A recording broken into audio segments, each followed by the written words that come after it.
తెలుగు సంబరాల తీయదనం అలనాటి రుచుల సరికొత్త రూపం పరంపర స్వీట్స్. ఓ ఫోన్ విషయంలో తలెత్తిన గొడవ కారణంగా టీచర్ను ఓ విద్యార్థి చెప్పుతో కొట్టిన వీడియో ప్రస్తుతం సోషల్ మీడియాలో వైరల్ గా మారింది. కళాశాలలో ఓ విద్యార్థి ఫోన్ ను టీచర్ తీసుకున్నారు. అయితే ఫోన్ ఇవ్వాలని అసభ్యకరమైన పదజాలంతో దూషిస్తూ టీచర్ పై దాడి చేసింది. ఈ ఘటన ఆంధ్రప్రదేశ్ లో చోటు చేసుకుంది.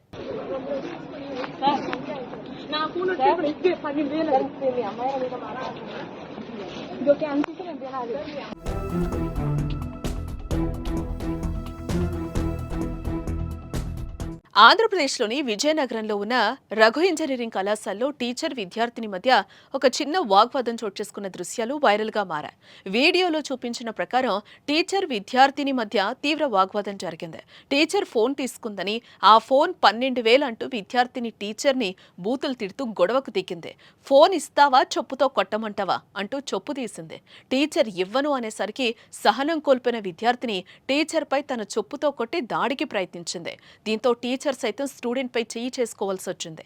వెంటనే అక్కడ ఉన్నవారు వారిని కంట్రోల్ చేశారు. తన మొబైల్ ఫోన్ తీసుకోవడంతో టీచర్ పై స్టూడెంట్ విరుచుకుపడినట్లుగా తెలుస్తోంది. అయితే ఇందుకు సంబంధించిన వీడియో సామాజిక మాధ్యమాల్లో చక్కర్లు కొట్టడంతో నెటిజన్లు రకరకాలుగా రియాక్ట్ అవుతున్నారు.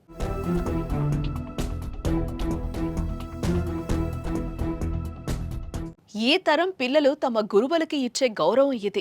ఈ గొడవలో తప్పు ఎవరిది అనేది అన్వేషించే బదులు తల్లిదండ్రులు ఉపాధ్యాయుల పట్ల ఎలా ఉండాలో నేర్పించాలంటూ కామెంట్స్ చేస్తున్నారు. మరికొంతమంది పిల్లల్ని చాలా గారాబంగా పెంచుతూ ఒక చిన్న పని కూడా నేర్పించకుండా వారి భవిష్యత్తును ప్రమాదకరంగా మారుస్తున్నారని, తల్లిదండ్రులు గారాబంతోనే ఇదిగో ఇలా తయారవుతున్నారని, గురువులకి ఇచ్చే గౌరవం ఇదేనా అంటూ మరికొందరు కామెంట్ చేస్తున్నారు.